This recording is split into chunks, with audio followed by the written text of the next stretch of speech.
going, Mr. Floyd? I'm here to discuss some changes in the U.S. after 9/11 has happened.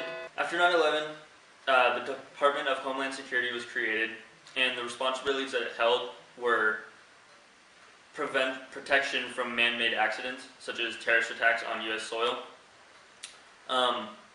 It employs 200,000 people and is the third largest cabinet in the department in the U.S. government. Another political change in the U.S. government after 9/11 was the U.S. Patriot Act. The Patriot Act was signed into law by President George W. Bush on October 26, 2001. And this act reduced the restriction of monitoring such things as telephone, email, communications like medical, financial records, kind of limited things as to like what you can see and what you can't see. And then also another political change that was added was the National Defense Programs. And in the Department of Defense, more than 2/3 of intelligence programs reside. Only a handful of senior officials called super users have the ability to know about all the department activities. It has been estimated that 854,000, nearly 1.5 times as many people that live in Washington, D.C. hold the top secret security clearances. So those three things are basically, they were created to protect people from man-made accidents, protecting their privacy, and then, again, just national defense, things like that. Disrecord. One of the biggest changes after 9/11 happening have been socially, and because of those 19 terrorists that decided to make an attack on U.S. soil, people in the United States who know about 9/11 all think of the people in the Middle East countries to be bad people, and that's somewhat of a terrible thing, because just because of those 19 people, Americans think that all of them are out to get America, when a lot of them are for America. And not every American thinks that way, but that's the majority of Americans think, that all those people out there in the Middle Eastern countries are out to get America. Economic change due to 9/11 in 2001 is that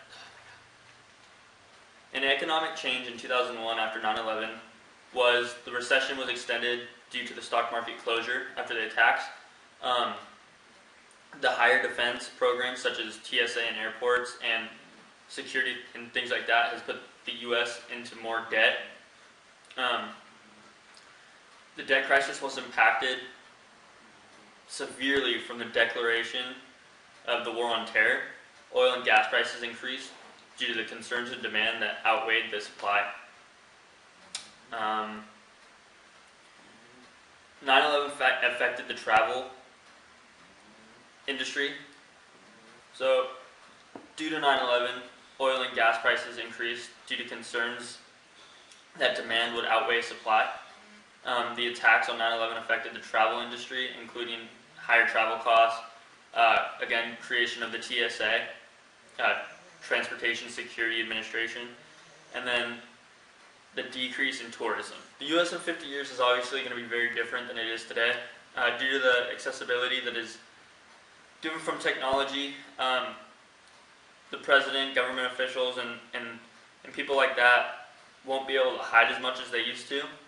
And throughout over 50 years, technology is only going to get more innovated.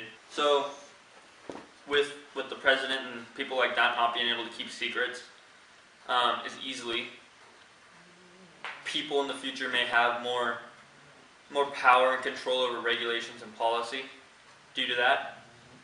Socially, in 50 years, people are going to have a constant connection with technology, and whether they use technology in daily activities or sitting in the car that drives itself, people will always be participating in the in the involvement of technology, the world will become smaller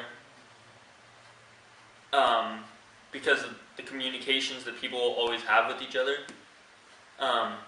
Economically, with the rate at which the U.S. is currently heading more into debt, I foresee the increase in our national debt. I see the U.S. relying more on other countries such as China and Japan to be producing products for the U.S.